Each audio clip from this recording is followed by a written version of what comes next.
A palavra de hoje, para chegarmos mais longe, espalhando as falsas trevas, é Chihuahua.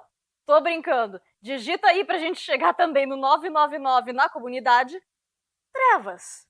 E vamos conversar. Bem-vindo, bem-vinda a esse microcosmo de rock, metal e cultura geral. Eu sou Ana Franskowiak, escritora, tradutora, revisora, nômade cósmica, e hoje o meu papo é contigo, que ficava horas e horas lá lendo Spectrum Gothic, lembra? Aprendendo sobre Oscar Wilde, um pessoal lá das magias, das trevas, lendo Byron.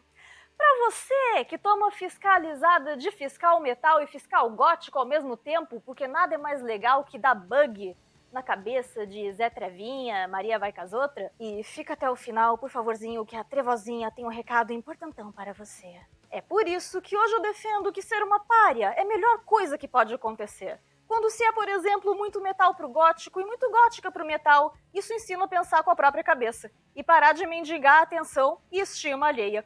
Especialmente de gente que daqui a um tempo vai renegar tudo que defendia com unhas e dentes, ou na primeira discordância, vai incitar um bando de cupincha para entregar a tua cabeça numa bandeja. Quem sabe até literalmente.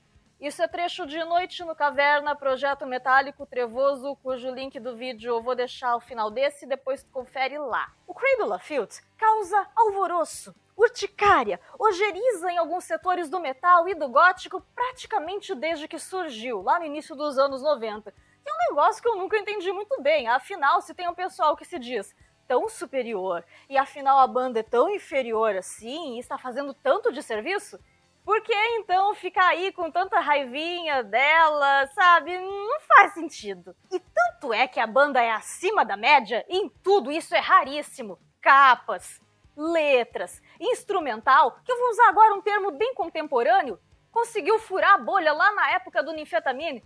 Muito também graças à participação da Liv Christine, já tem aqui vídeo sobre Theatre of Tragedy, graças àquele clipe que é belíssimo e óbvio, a todas as inspirações dessas letras, da estética, das temáticas que a gente vai esmiuçar aqui hoje, se vocês lembrarem de mais delas, figuras mitológicas abordadas pelo Dani, outros livros que eu não mencionar aqui, sinta-se livre para comentar também. Mas vamos começar pelas fáceis, Chavinho, as alusões diretas a obras literárias consideradas góticas.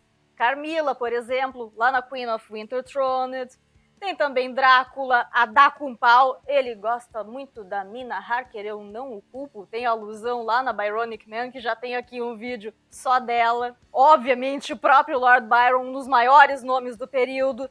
Também muitas alusões ao Lovecraft, ao Clive Barker, lá ao Nightbreed. Também disco conceitual inteiro sobre o Paraíso Perdido de John Milton. Tá, mas calma lá. Milton, Lovecraft, que já tem vídeo aqui, Nightbreed, que também tem, não são obras do período gótico. Verdade, não é escrito lá entre o século XVIII, XIX. Mas as ambientações, personagens, as críticas que fazem, demais características fazem com que elas sejam ou inspiradas por ou inspiradoras, como é o caso do Paraíso Perdido, do John Milton. Obviamente, vampiros e vampiras, e reparem em tudo que essa figura tão amada pelos livros, pelo cinema, pela música, que também já tem vídeo aqui, representa de uma forma mais abrangente e metafórica. A começar por a gente pensar no seguinte: nunca é uma pessoa normalzinha, é sempre alguém fora da curva. Ou uma pessoa ricaça que mora lá, no topo da colina, e que metaforicamente está sugando, vulgo classe camponesa, pobre, etc., ou é alguém muito, mas muito ali embaixo, alguém que tem que se descobrir.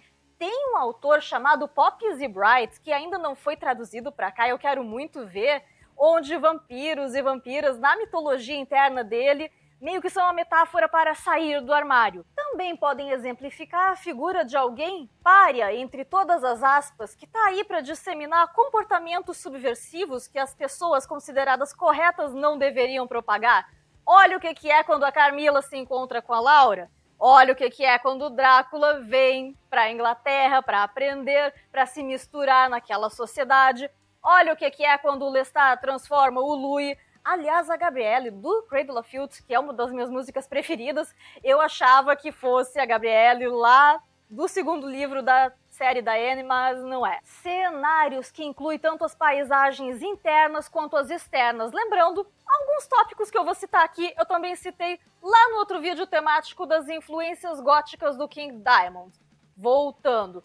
Bom, pra mim esse fator é um dos mais legais, porque ele ajuda a ambientar quando você tá ali, ouvindo aquele instrumental, lendo aquelas letras quilométricas e a imaginar onde é que tudo tá acontecendo. Então tem de tudo, tem casarões, tem abadias, tem ruínas, tratando-se de construções, florestas muito sombrias, penumbra, imagens de lagos, luzes de velas, Dusk and Her Embrace, que traz também a deusa mesopotâmica do submundo. E esses locais, internos ou externos, podem ser habitados ou desabitados, podem ser assombrados, e a assombração pode ser literal, mas também pode ser metafórica. Nós temos também nesse tipo de literatura o chamado sobrenatural explicado. Uma atmosfera de mistério, aflição, pavorzão, principalmente daqueles interlúdios. Tinha uma época que eu detestava, depois eu aprendi a... Não, pera lá. Vamos ver aí com o conjunto da obra e caramba, eu vou pensar num aqui para exemplificar.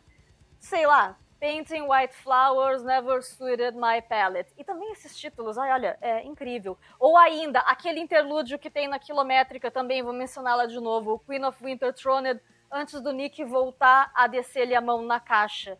Aquele suspense, aqueles ruidinhos, aquilo tudo é muito legal, é muito bem construído. Sacanagem da boa, porque sim! Mentira, é muito mais do que isso. Mas se fosse porque sim também, tá tudo bem. Vamos contextualizar. Se eu não me engano, é o Hegel que falava, né, escreveu, que a gente vive numa sociedade, as dinâmicas humanas elas são pendulares, vai e volta. Ou seja, uma hora a gente está vivendo num momento muito restritivo, e se for muito, muito, muito restrito, as pessoas vão tender a ir para muito, muito, muito liberal e encontrar o equilíbrio que é bom, né? Enfim. Mas o que é que isso tem a ver aqui? Ora, se a época vitoriana, hoje a gente sabe, e talvez na própria época, né, as próprias pessoas já estavam lá vendo, as mais subversivas, que era uma época altamente cheia de moralismos, não quer dizer que as pessoas de fato praticassem o que falavam, mas tá. A literatura e as artes mais contestadoras da época vão justamente dar os seus pulos para poder ali publicar seus Penny Dreadfuls. Como eu falei antes, a figura do vampiro tem muita coisa que se a gente olhar... Ei, era isso que se estava querendo dizer? Agora pega e traz isso para uma banda do século XX que pode abrir bem a metáfora, digamos assim, e colocar de verdade ali o que acontecia. Desde as capas, né, e as camisetas que causam tanta controvérsia e são bonitas pra caramba, fala sério. Porque um Vrá é algo altamente vitoriano, aristocrático. Será que vai sair barulhinho do vento?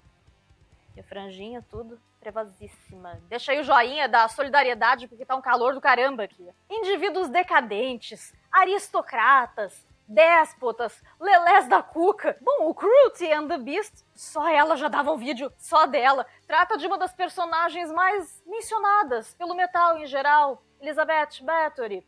Nós temos também o Godspeed, que é conceitual sobre o Gilles Deleuze, que, bem, não vou falar muita coisa. Digitem aí o nome dele para vocês verem o que ele fazia. Não que seja sobre um indivíduo que existiu específico nem nada, mas um título como Existence is Futile. Esse título já mexe com a nossa cabeça, puxa uma verve existencialista, quem sabe até nihilista. E gótico tem essa coisa filosófica de pensar sobre a existência, que eu acho muito legal. Seres e eventos sobrenaturais, que pode ser desde uma floresta que suspira o seu nome, até uma vastidão de divindades e criaturas mitológicas e mágicas de várias mitologias. Isso é que eu chamo de diversidade, viu? A título de exemplo, a deusa Nut, egípcia, que é muito peculiar a mitologia de lá. Geralmente as deusas são terrestres e os deuses são celestes. Lá é o contrário. As sacerdotisas bacantes, que eu já mencionei lá no vídeo da Aegis, quem eram. E pegar o Darkly Venus Aversa, que seria mais ou menos assim a proposta desse álbum conceitual. Lilith ressurgindo nos tempos atuais como uma divindade. Obviamente, elementos fúnebres, Born in a Burial Ground, Amor e Morte, One Final Graven Kiss. E deixa eu te contar um negócio. Se hoje, pra irmã mais velha do Morpheus chegar aí e te dar um olá, basta você estar por aqui, bem, na era vitoriana isso era muito mais frequente, tipo, as pessoas não sabiam ou ignoravam o fato de lavar as mãos, criatura, e que isso podia dar um problemão. inclusive quem trabalhava com saúde. E das duas, uma, ou isso podia fazer as pessoas ficarem muito, mas muito mais pra baixo, macambúzias. Olha o adjetivo disso, joinha aí, faz favor, tá? Ou, o que eu acho mais legal e que eu procuro trazer pra minha vida, vai ali começar a ter mais do que nunca aquela questão do memento mori, que era uma saudação, se eu não me engano, lá da Idade Média, de monges. Tipo, lembre-se que você vai empacotar, aproveite o dia, daí a versão também mais gótica contemporânea, Carpe Noctem, Carpe Diem, sabe? E memento mori é nome de disco do Depeche Mode ao Marduk. Tipo, um monte de banda massa lidando com essa questão aí da finitude, mesmo que de estilos bem diferentes. Bruxas, né? Tão presentes quanto vampiros, tão estigmatizadas. Deixa eu contar um negócio pra vocês. Wizard, witch, derivam de wit, também de wise, ou seja, são pessoas sábias. Aquele humor utilizado pela Jane Austen, que dá ali uma cutucadinha, também pelo Oscar Wilde, embora ela não seja das mais trevosas, mais mencionadas usualmente como góticas, é chamado witty, ou seja, o humor inteligente, sabe? Não tão pastelão, não tão escrachado. E vale também eu mencionar, já que eu citei esse tópico, o especial de Dia das Bruxas, que, óbvio, foi todo baseado em torno de uma música do Cradle of Filth, mas tem várias outras bandas lá, bacana pra caramba, que abordam esses temas pra vocês conferirem. E pra você, que assim como eu pedi, ficou até o finalzinho, chega mais perto, aumenta o som, vai? Para com essa porra de ficar contrapondo gótico e metal! Puta que o pariu! Já não era uma merda quando tinha pessoal da igreja, do colégio, de casa, criando picuinha, dizendo que é música do demônio, agora a gente contra a gente? Pare! Apenas pare! Me conta aí qual a sua música, disco favorito desta banda tão especial, bacaninha, bacanosa, trevosa. Considere fazer um pix para a sua nômade cósmica para mais conteúdo igualmente trevoso, bacanoso e etc. Mostra esse canal para alguém pra gente chegar no 999, de preferência, sei lá, até o final de março. Presente de aniversário pra Moá.